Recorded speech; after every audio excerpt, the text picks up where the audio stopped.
Where? Bro, we have narrations, bro. Right. Okay. So you have hadith that say Muhammad split the moon. No, I never said Muhammad split the moon. Yeah, you did. I never, when did I say Muhammad split the moon? I asked, did he do miracles? Yes, the moon split at his time. Did Allah split the moon through Muhammad? No, but Like for Allah, example, Allah split the like moon. like you know how Moses split the sea? Mm-hmm. How God split the sea through Moses? Moses putting his staff in the water, then boom.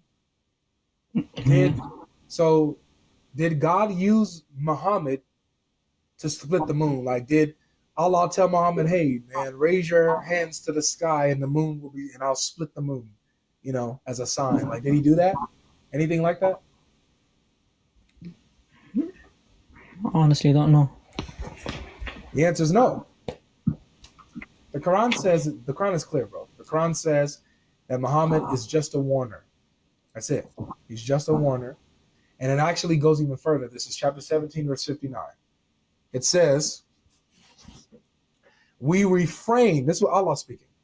We refrain from sending signs because they disbelieved in the signs of old.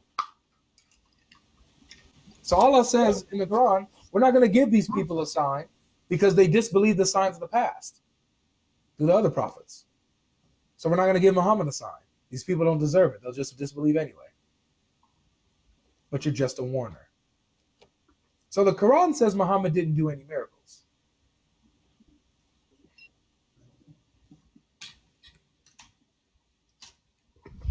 If you go on Hadith, I'll be honest, I can tell you this. If you go on Hadith, it'll tell you Muhammad did miracles.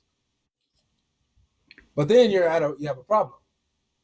If the Quran says no signs were given to Muhammad, but then you got Hadith that's saying that Muhammad did signs and miracles, what do we go with? So there you got the Hadith directly contradicting the Quran.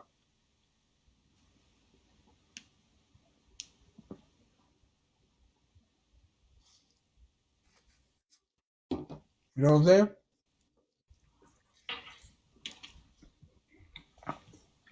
Does that make sense, bro? No, not really. I gotta see the context of that verse. What doesn't make sense? May you see that again? What doesn't make sense? No, I just said I don't know. I gotta see the context of the verse. The context is they're asking Muhammad for a sign. In chapter 17, verse 59, Allah said, Your mic's on mute.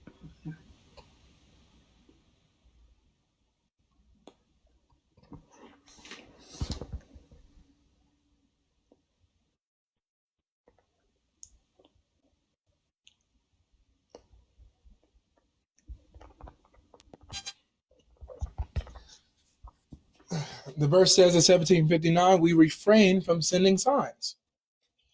What's difficult to understand about that? Yes, but that's talking about when they were asking for signs.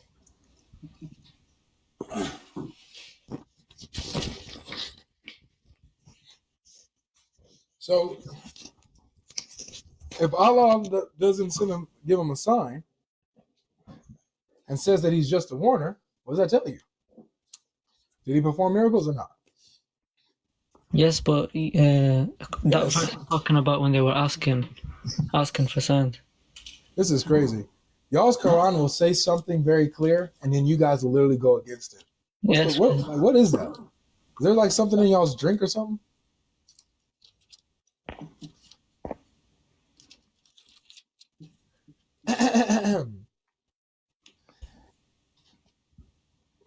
And nothing stops us from sending signs except that the people of old denied them. And we sent the she-camel to Thamud as a clear sign, but they did her wrong. And we sent not the signs except to warn and to make them afraid. So, what keeps Allah from sending signs to Muhammad? Is that the people disbelieve.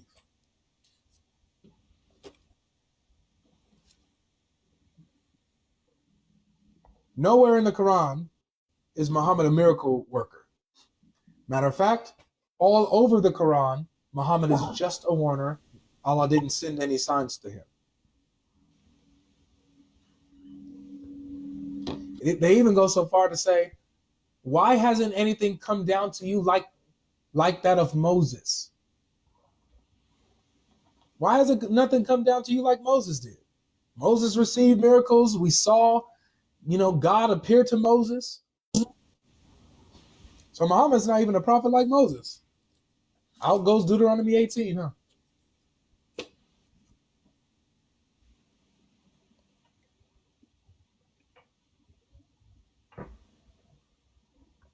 Yeah, man, I gotta do my research on that. So far, Paul 3, Muhammad 0. So when Muhammad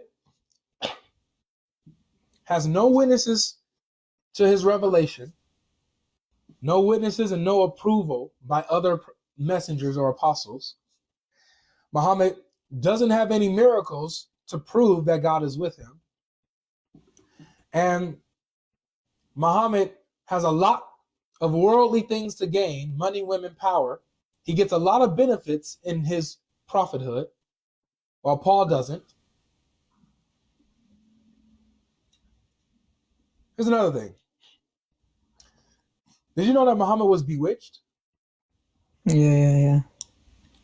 Muhammad was bewitched. Paul was never bewitched. Matter of fact, Paul casted out demons and healed people who were bewitched. Yes, but Allah sent down on him Surah Al-Falaq and Surah Al-Nas when he was bewitched. The fact that you believe a prophet of God who's supposed to be protected by God can be bewitched is crazy. Yes, he does. He does get protected by God. He gets protected. How is he protected if he was bewitched? Yes, Allah sends down on him Surah Al-Falaq and Surah Al-Nas. But how is he protected if he actually gets bewitched? If he's protected, he wouldn't get bewitched in the first place. Yes, he gets protected after. So he wasn't protected at first. No, that's why Allah sent down Surah Al-Falaq and Surah Al-Nas. Do you know what the Quran says about people who get bewitched? Like, for example, bewitchment, you would agree, is the power of the devil, right? Bro, but I literally just answered your question, did I not? No, you didn't. Yes, Allah sent down 2 surahs protecting. Okay. So Allah helped him after he got bewitched. Yes. Let me ask you this. You agree that bewitchment, witchcraft, are the powers of the devil, right? Mm-hmm. Good. Let me show you what the Quran says about the powers of Satan. Who can be subjected to the powers of the devil? This is chapter 16. I'm going to start at verse 98. It says, so when you recite the Quran, seek refuge with Allah from Shaitan, the outcast. Verily, watch this. He has no power over those who believe and put their trust only in their Lord. So Satan has no power. His powers won't work on those who trust in Allah and believe in Allah. Watch this, verse 100. His power is only over those who obey and follow him, and those who join partners with him, with Allah. Those who are polytheists. So according to the Quran, the only people that can be overcome by the powers of the devil, where the powers of the devil could work on them, are those who follow the devil, those who follow Satan, and those who ascribe partners to Allah. Those are the only type of people that the powers of the devil can work against. Muhammad was bewitched. The powers of the devil worked against Muhammad, at least for a time. So that means that Muhammad falls into the category of those who followed Satan, at least for a time, until Allah helped him out.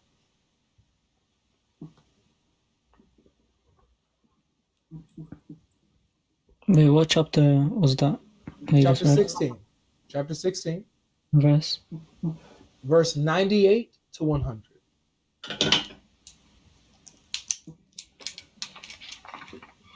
Specifically 100. Satan's power is only over those who obey and follow him. Muhammad was bewitched. The powers of Satan worked against Muhammad. So therefore he was a devil follower. He followed Satan.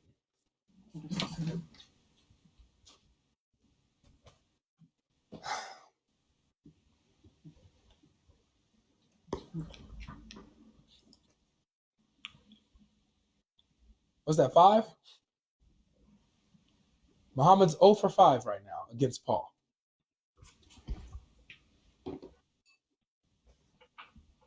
No witnesses to his revelation. No miracles. He gets worldly gain from being a prophet. Money, women, power. He was bewitched. And while Paul casted out those who were bewitched, had power over witchcraft, over the powers of the devil. And 5, this would prove that Muhammad was a follower of Satan because the devil's powers worked on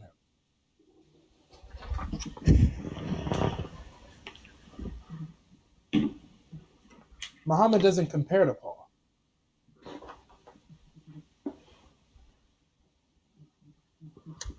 Here's another one. Paul met Jesus. Muhammad didn't meet Jesus. No, Muhammad did. Muhammad met Jesus? Yep, they prayed together. Oh, Lord have mercy.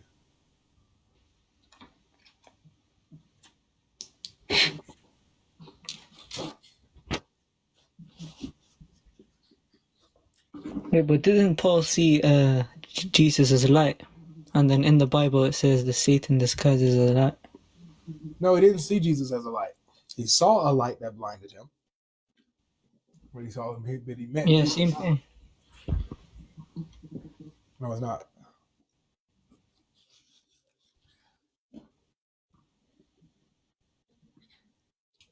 Anyway.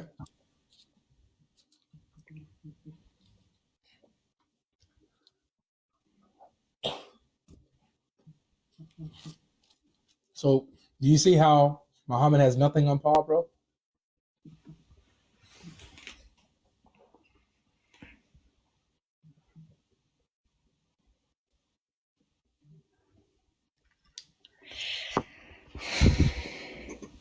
No miracles, bewitched, succumbed, overtaken by the powers of the devil. No witnesses, no apostolic witness and approval. Money, sex, power, influence, all granted to Muhammad through his prophethood. So much to gain. Wait, what about Muhammad's prophecies? You still want to make a case for Muhammad after all of this? Of course, bro. Why? My question now is right now for you. In light of what we just went over, why don't you trust Paul and why do you trust Muhammad over Paul, who clearly is better than Muhammad? Because Muhammad came with proof.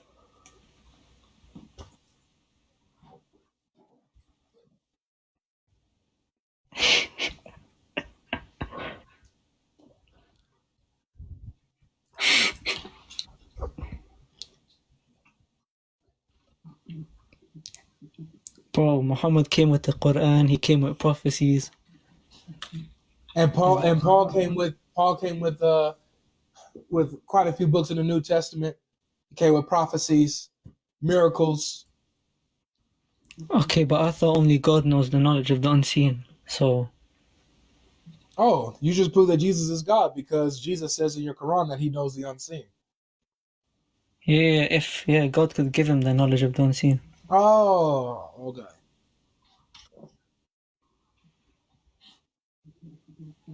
Muhammad was illiterate. Paul wasn't illiterate. Paul knew the scriptures.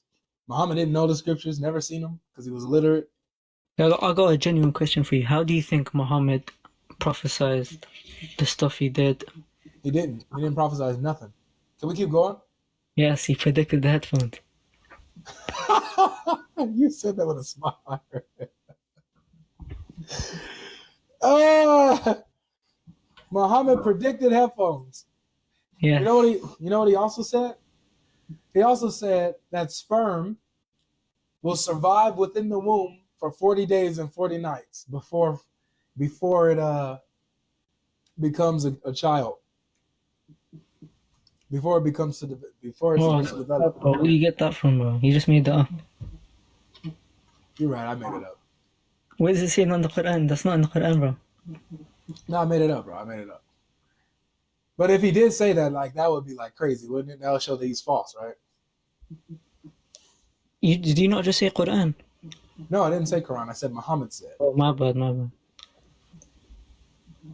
But like if Muhammad said that, that would be crazy, right? I mean, if it's, bro, are the source is authentic? Is it a da'if hadith? I'm not asking. I'm just asking if Muhammad said that sperm semen lasts in the womb for 40 days and 40 nights. That would be crazy, wouldn't it?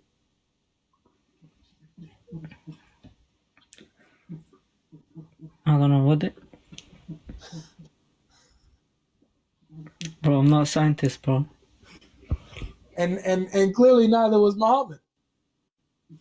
By the way, guys, I was joking. I didn't make that up. Muhammad really said that multiple times. Why are you scared Source? to answer, man? If Muhammad is over here lying Oh, about come on, what you gotta happened, show me source at least, bro. why? What's the point? Because maybe you're taken out of context. Nothing that I show you, bro. Nothing. Everything that I show you, you're just gonna have an excuse for it. You've already shown that you can't be honest. So, How? like, well, it's just, there's nothing here for us, man. There's nothing I can do for you, nothing you can do for me. To you be yours. May the Lord guide you, man. But now you know that Muhammad can't even untie the sandals strap of Paul's shoes.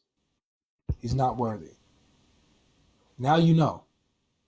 So whenever you ask a Christian, why Paul over Muhammad, you know now. The question should be for you that you're thinking of, as I let you go, is why Muhammad over Paul? Why are you choosing someone who's so obviously a false prophet, someone who's bewitched, someone who didn't do any miracles, someone who got money, women, and power from their escapades and for them saying they're a prophet? Someone who had no witnesses to their revelation, no approval by other messengers or apostles. Why trust this person who goes against the teachings of Jesus and the apostles and the prophets, who contradicts them at every turn? Why go with this person over Paul, who's the opposite? That should be your question, all right?